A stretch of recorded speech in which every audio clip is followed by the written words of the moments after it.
পাহাড়ের পাদদেশে ৭২৫ বর্গ কিলোমিটার কাপ্তাই হ্রদ। দেশের মিঠাপানি মাছের অন্যতম এই উৎসের বুকে মাছ ধরায় ব্যস্ত জেলেরা। হ্রদে উৎকৃষ্ট মানের কাচকি, কাজলি, আইরিবাইন সহ দেশি বিদেশি প্রায় ৮০ প্রজাতির মাছ পাওয়া যায়। এসব মাছ দেশের রাজস্ব মিটিয়ে প্রক্রিয়াজাত করে পাঠিয়ে দেওয়া হয় মধ্যপ্রাচ্য ও ইউরোপের কয়েকটি দেশেও। তবে সনাতনী পদ্ধতিতে ড্রামজাত করে মাছ পরিবহনে একদিকে গুণগত মানের যেমন ক্ষতি হয়, তেমনি ন্যায্য মূল্য থেকেও বঞ্চিত হচ্ছেন ব্যবসায়ীরা। এজন্য জেলায় প্রক্রিয়াজাত কেন্দ্র স্থাপনের দাবি তাদের।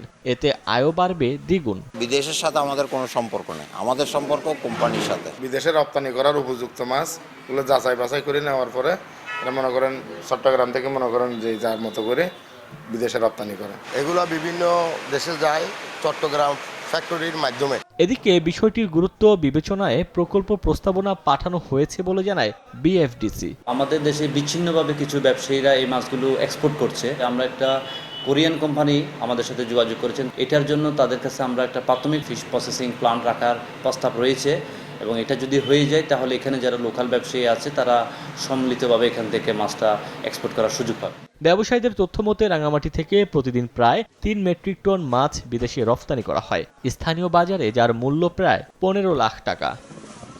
সময় সংবাদ, রাঙামাটি।